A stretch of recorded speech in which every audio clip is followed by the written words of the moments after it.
সুপ্রিয় দর্শক, আরও একটি গ্রামের ভিডিও নিয়ে আপনাদের সামনে হাজির হয়েছি। দেখতে পাচ্ছেন কবুতরটি ঘুরে ঘুরে আদার খাচ্ছে, অথবা তার জোড়া অর্থাৎ সঙ্গী সাথীকে খুঁজছে।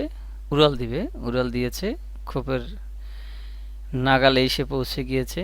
দেখতে পাচ্ছেন যে এ ধরনের গ্রামীণ দৃশ্য ঢাকায় খুব একটা দেখা যায় না। আমরা যারা ঢাকায় থাকি, ইট কাঠের এই চার দেয়ালের মধ্যে থেকে থেকে আমাদের শরীরটাও যেন কাঠখোট্টা হয়ে গিয়েছে। এরকম দৃশ্য ঢাকাতে কোনোভাবেই দেখা যায় না। দেখতে পাচ্ছেন যে হাঁস একটি পাত্রের মধ্যে খাবার খাচ্ছে, পানি খাচ্ছে।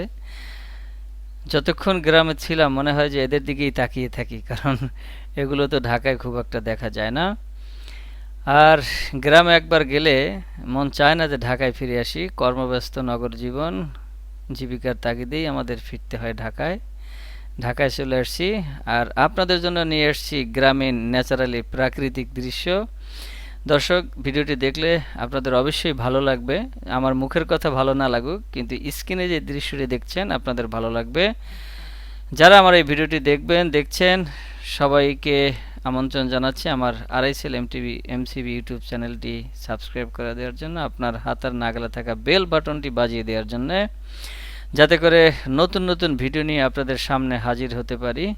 দর্শক, আমার টপিক এটি নয়, গ্রামীণ দৃশ্য দেখানো নয়, আমার টপিক অন্যটি। তারপর যেহেতু গ্রামে গিয়েছি এবার ঈদের সময়, কিছুটা ভিডিও করে নিয়ে এসেছি। দেখতে পাচ্ছেন মাকড়সার বাসা, এত সুন্দর করে মাকড়সার বাসা বাঁধে। কাঁঠাল গাছ, কাঁঠাল ধরেছে প্রচুর পরিমাণে। এটি আমাদের শ্রদ্ধেয় শিক্ষক ধীরেন স্যারের বাড়ির একটি কাঁঠাল গাছ, প্রচুর কাঁঠাল ধরেছে। দেখতে অসাধারণ লাগছে। গতকাল একজন কানাডা থেকে ফোন দিয়েছে এই দৃশ্যটি দেখে।